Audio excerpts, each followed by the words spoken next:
There is a law in the United States that, in theory, should stop any president from taking the country to war alone. It's called the War Powers Resolution. It was passed in 1973, right after the trauma of the Vietnam War, when Americans realized they had been dragged into a long, devastating conflict without real congressional control.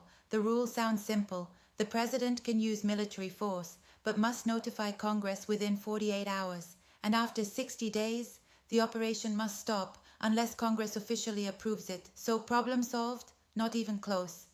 Because over the past 50 years, something much more subtle has happened. The law hasn't been broken.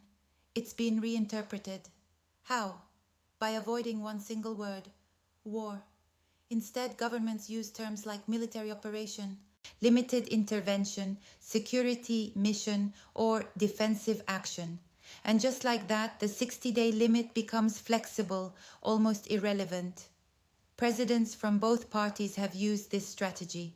Barack Obama argued that Libya wasn't a war. George W. Bush relied on broad authorizations after 9/11. And today, under Donald Trump, the issue is once again front and center. Here's the reality: modern war doesn't need to be declared anymore. It can start with drones, cyber attacks, targeted strikes. It can be ongoing, fragmented, invisible. It can exist without a clear beginning, and therefore without a clear end. And if it's not officially called a war, Congress is effectively sidelined. That's a massive shift.